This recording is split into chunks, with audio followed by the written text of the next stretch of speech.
ఉప్పల్ నియోజకవర్గం నాచారం రాఘవేంద్ర నగర్ అన్నపూర్ణ కాలనీలో నివసిస్తున్న ఓ కుటుంబం తీవ్ర ఆరోగ్య సమస్యలతో బాధపడుతుంది. ఉప్పల్ నియోజకవర్గం నాచారం రాఘవేంద్ర నగర్ అన్నపూర్ణ కాలనీలో నివసిస్తున్న మంజూర్ తన ఇంటి పక్కనే ఉన్న పేపర్ ప్లేట్ల తయారీ కంపెనీ నుంచి వస్తున్న తీవ్రమైన కలుషిత వాసన కారణంగా తన కుటుంబ సభ్యులకు ఆరోగ్య సమస్యలు వస్తున్నాయని తెలిపారు.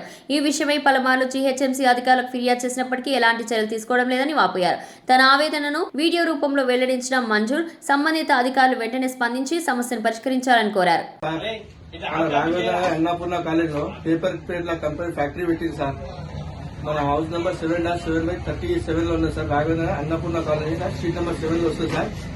వాళ్ళు 3 మంత్స్ తీసారు, మొత్తం కాలిపోయిన స్మెల్ వస్తుంది సార్. ఆ పేపర్ ప్లేట్స్ అది మొత్తం కట్టలు చెప్తారు. అది 3 మంత్స్ తీసలేరు. ఆయన పేరు సదానంద్. ఆయన ఫస్ట్ మన సిసిఎంబీలో చేస్తుండే. ఆయన పర్మిషన్ ఎక్కించడం అర్థమైతే లేదు. మొత్తం ఇండ్ల మధ్యలో ఉంది మొత్తం ఫ్యాక్టరీ. మొత్తం కాలిపోయిన వాసన. చిన్న పిల్లలు. నాది ఇంతకుముందు హెల్త్ ఖరాబ్ అయింది. చెస్ట్ లో మొత్తం ప్రాబ్లం ఉంది. నేను హాస్పిటల్ చూపెట్టినా, 1 లక్ష రూపాయల దాకా పెట్టినా సార్. ఎవ్వరు వస్తలేదు సార్ అధికారులు. నేను పోయి వచ్చిన కాపురా పోయినా, మొన్న వచ్చిన 15 వారం కింద ఇచ్చిన. వాళ్ళు చూసిరు, ఇవాళ చూసిరు.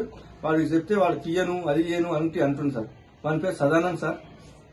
నా వినతి సార్, ఒకసారి వచ్చి చూసిపోండి సార్. ఎన్ని సంవత్సరాల నుంచి అక్కడ పెట్టారు? అది 10 సంవత్సరాల నుంచి ఉన్నది. కాలనీ ప్రజలు ఏమైనా అబ్జెక్షన్ చేస్తుంటారు? కాలనీ వాళ్ళు ఎవ్వరు వస్తలేరు. వాళ్ళు ఆ చుట్టుపక్కల వాళ్ళు పని చేస్తారు. చెప్పి అందరు వస్తారు. వెనక గల్లీ వాళ్ళు వస్తారు. పక్కన వాళ్ళు పని చేస్తారని చెప్పి వాళ్ళు ఏం చెప్తలేరు. అంటే నీ ప్రధాన డిమాండ్ ఏంది మరి? డిమాండ్ ఏమి, అది మొత్తం తీసేయాలి. మొత్తం కాలిపోయిన వాసన వస్తుంది. నాకు హెల్త్ ప్రాబ్లం ఉంది. నా దగ్గర రిపోర్ట్లు ఉన్నాయి, అన్ని ఉన్నాయి, ప్రూఫ్లు ఉన్నాయి. మా ఇంట్లో డోర్లు బంద్ చేసుకుంటారు తెల్లారు లేస్తే. అది మొత్తం కాలిపోయిన స్మెల్ వస్తుంది. మీరు వచ్చి ఒకసారి చూస్తే అర్థమవుతుంది. మా అమ్మ ఏజ్డ్ ఉంది. మా అమ్మకి ఇట్లా మొత్తం ప్రాబ్లం ఉంది.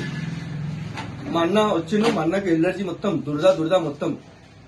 ఆయన మొన్ననే సౌదీకి వచ్చిన మొత్తం ఎలర్జీ మొత్తం కాలిపోయిన వాసన వస్తుంది. జిహెచ్ఎంసీ సంబంధించిన అధికారులు ఎవరన్నా వచ్చిరు సార్. వచ్చిరు, ఏమన్నారు? వచ్చి చూసిరు. ఒక 2 రోజులు చేద్దామని చెప్పారు. వాళ్ళు వస్తే వాళ్ళకి అటు నేను ఆడిపోతా, ఈడిపోతా, కమిషనర్ దగ్గర పోతా, ఆడిపోతా అంటారు. తీయని అంటున్నారు. ఏం చేయాలి సార్?